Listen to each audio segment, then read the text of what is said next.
Atenção! Vai começar agora uma teleaula de processos de fabricação do curso profissionalizante. Este módulo tem um total de 80 aulas. Hoje você vai assistir a teleaula número 29. Bons estudos!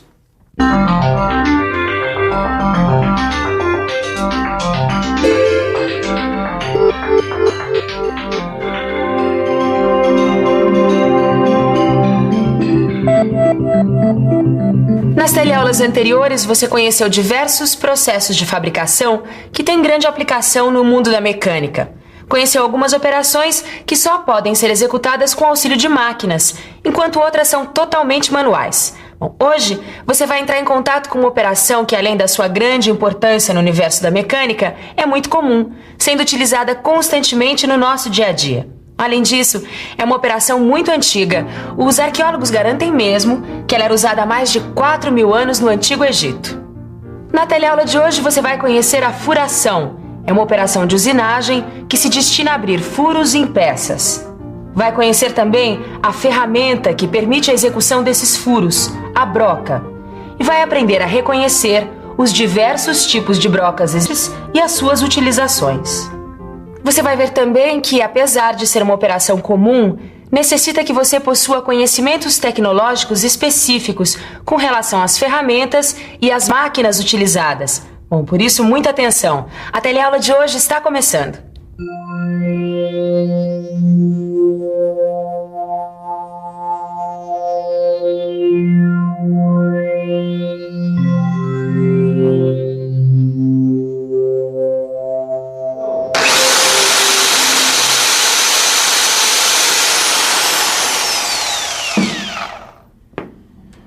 Pois é, desde que o mundo é mundo, o homem tem necessidade de furar, de perfurar algum material, seja para fixar ou para cortar.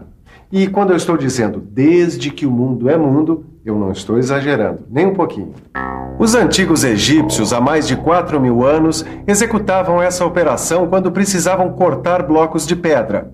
Eles abriam furos paralelos muito próximos uns dos outros com uma furadeira manual chamada de furadeira de arco.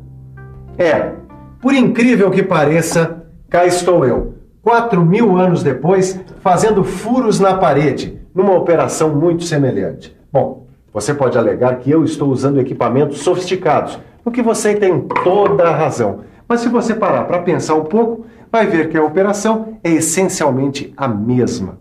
Ela consiste em abrir furos cilíndricos pela ação de uma ferramenta que gira sobre o seu eixo e penetra em uma superfície por meio de sua ponta cortante. Em outras palavras, eu e meu velho amigo egípcio fizemos uma furação. E no mundo da mecânica, a furação é uma operação de usinagem que tem por objetivo abrir furos em peças. Na verdade, ela é uma operação intermediária de preparação para outras operações, como alargar furos com acabamento preciso, serrar contornos internos e abrir roscas. E é isso o que eu estou fazendo aqui. Quer dizer, depois de ter colocado uma prateleira, eu estou abrindo furos nessa peça aqui. Quer dizer, hoje eu estou trabalhando o dia todo com brocas. Broca. A ferramenta que faz o trabalho de furação tem o nome de broca. Ela é a responsável pelo furo. Na execução do furo, a broca recebe um movimento de rotação, que produz o corte, e um movimento de avanço, responsável pela penetração da ferramenta. E na maioria das operações de furar que você vai encontrar na indústria mecânica, as brocas utilizadas são do mesmo tipo que você viu na furadeira do Ananias, ou mesmo parecidas com aquela que o dentista utiliza para cuidar dos seus dentes. Essa broca se chama broca helicoidal. A broca helicoidal é uma ferramenta de corte com uma forma cilíndrica que corta com as suas duas arestas cortantes, como se fosse um sistema de duas ferramentas, o que permite formar simultaneamente dois cavacos. Ela pode ser fabricada com aço rápido, aço carbono ou aço carbono com ponta de metal duro.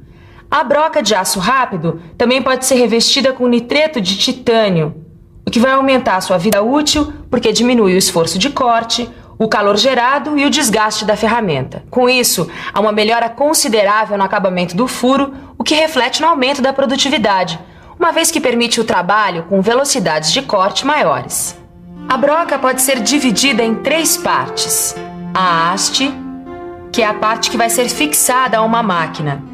Dependendo do seu diâmetro ou do modo de fixação, a haste pode ser cilíndrica ou cônica. O corpo é a parte que serve de guia e corresponde ao comprimento útil da ferramenta. Tem geralmente 2 canais em forma de hélice espiralada. E a ponta é a extremidade cortante que recebe a afiação e onde se forma um ângulo que varia de acordo com o material a ser furado. Isso eu não entendi bem. Qual é a relação entre o ângulo de ponta e o material a ser furado? Ô Tito, o que é que caracteriza uma broca? As suas dimensões, o material que ela foi fabricada e, esse ângulo de ponta que você me falou. Exatamente. Mas uma broca tem 3 tipos de ângulos que você deve considerar. Tem o ângulo de hélice, que é indicado pela letra grega gama. Esse ângulo vai auxiliar no desprendimento do cavaco e no controle do acabamento do furo, assim como na sua profundidade. Para um material mais duro, o ângulo deve ser mais fechado. E para um material mais macio, o ângulo deve ser mais aberto. Repare que ele é formado pelo eixo da broca e a linha de inclinação da hélice. Depois você tem o ângulo de incidência ou folga, representado pela letra grega alfa. Sua função é reduzir o atrito entre a broca e a peça, o que vai facilitar a penetração da broca no material. Sua medida varia entre 6 e 15 graus. E do mesmo modo, ele deve ser determinado de acordo com o material a ser furado, ou seja, quanto mais duro o material, menor o ângulo de incidência. E finalmente o ângulo de ponta, que é representado pela letra grega sigma, e que corresponde ao ângulo formado pelas arestas cortantes da broca. Também é determinado pela dureza do material a ser furado. E mais uma coisa. É muito importante que as arestas cortantes tenham o mesmo comprimento e formem ângulos iguais em relação ao eixo da broca. Bom, Silva, pelo que eu entendi, os ângulos da broca estão relacionados ao tipo de material a ser furado. E os tipos de broca também são escolhidos assim, não é mesmo? Bom, por exemplo, se eu precisar furar uma peça de ferro fundido duro como essa aqui, que tipo de broca eu vou escolher? Tito, da mesma forma que em relação aos ângulos, você vai escolher o tipo de broca de acordo com o material com o qual você for trabalhar. Dá uma olhada aqui nessa tabela. Ela vai ajudar você a escolher o tipo de broca que necessita. Olha aqui nessa coluna aplicação. Aqui estão relacionados os materiais que você pode precisar furar. E aqui está o que você me pediu: ferro fundido duro. Veja, você vai precisar de um ângulo de ponta de 118 graus. E um ângulo de hélice do tipo H, que é especial para materiais duros, que produzem cavaco curto e descontínuo. Agora eu acho que eu entendi melhor, Silva. Se eu quiser trabalhar com material de dureza normal, eu devo escolher um ângulo de hélice do tipo N. Agora, se eu quiser trabalhar com material macio, do tipo que produz, cavacos longos, eu devo usar o tipo W, é o mais indicado. Exato. No seu livro de estudos você vai encontrar uma tabela igual a essa. É muito importante que você conheça bem as características de cada tipo de broca. Bom dia, Ananias! E aí, Caio? Tudo bom? Você podia me dar uma força aqui? Qual é o problema? Eu tô com um problema. Eu tô fazendo uma usinagem dessa chapa de metal que é bem fininha e tô encontrando alguns problemas com a furação. Tá, mas que tipo de dificuldade, de problema você está encontrando? Bom, pra começar, eu não consigo fazer os furos exatamente redondos. E no final da furação eu encontro essas rebarbas aqui, olha. Eu sei. Mas isso é comum acontecer em chapas finas assim. Você acha que eu devo usar algum tipo de broca especial? Não, calma. Olha, quando uma broca comum não consegue ter um rendimento satisfatório, você não precisa sair correndo atrás de uma broca especial, não. Você pode fazer modificações na broca do tipo N, por exemplo, e conseguir bons resultados. Não entendi agora. Como assim modificações? Bom, você pode modificar o ângulo da broca, quer dizer, deixar ele mais obtuso, bem mais obtuso. E aí você vai conseguir os mesmos resultados. Olha só, essa eu não sabia, Ananias. Vivendo e aprendendo. Mas agora, eu queria mesmo ficar um pouco mais por dentro desses diversos tipos de brocas especiais. Porque até hoje eu só trabalhei com brocas helicoidais. Além das brocas helicoidais, existem outros tipos de brocas para usinagens especiais. E eu acho que você também devia ficar por dentro desses outros tipos.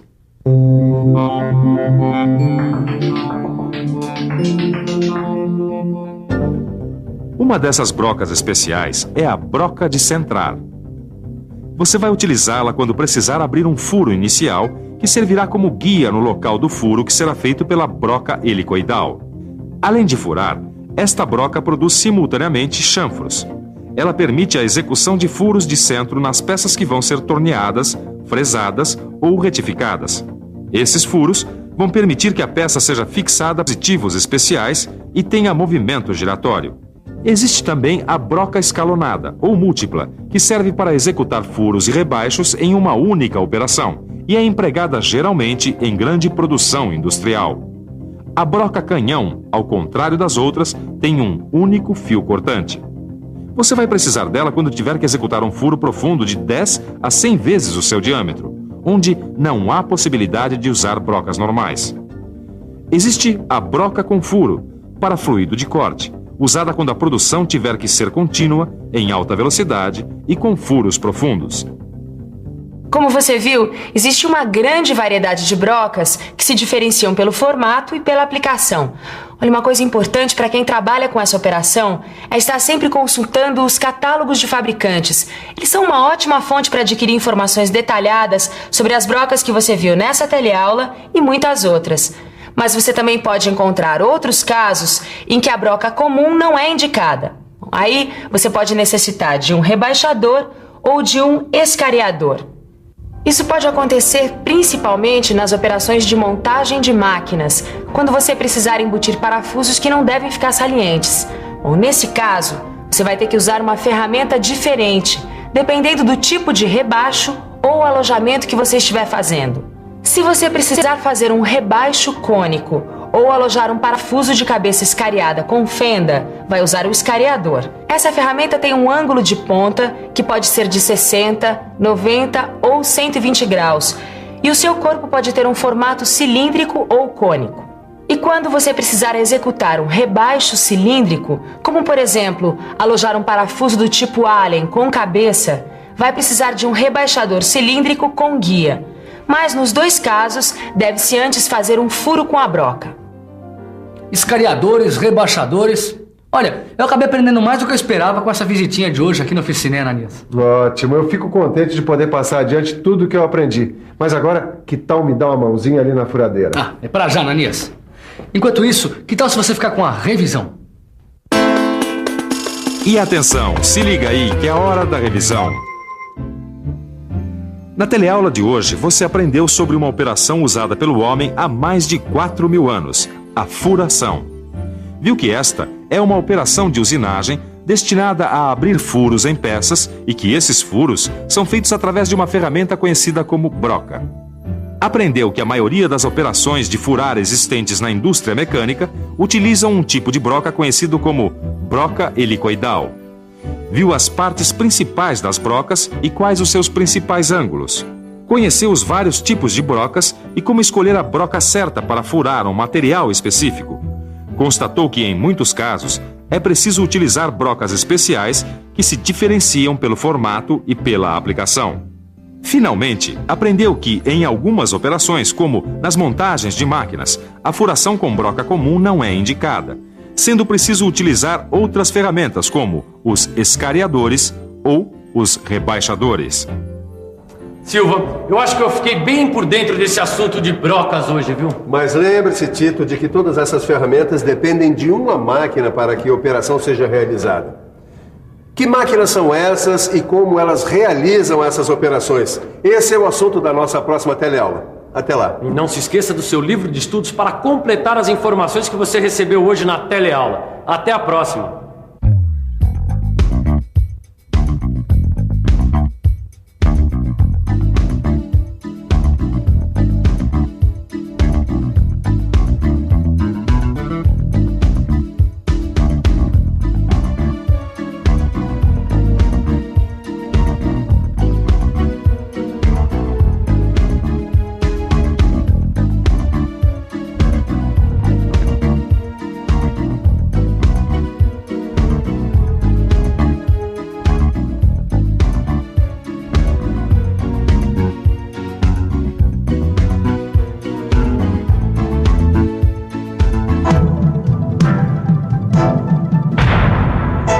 Telecurso 2000, um programa de educação do Sistema Fiesp e da Fundação Roberto Marinho.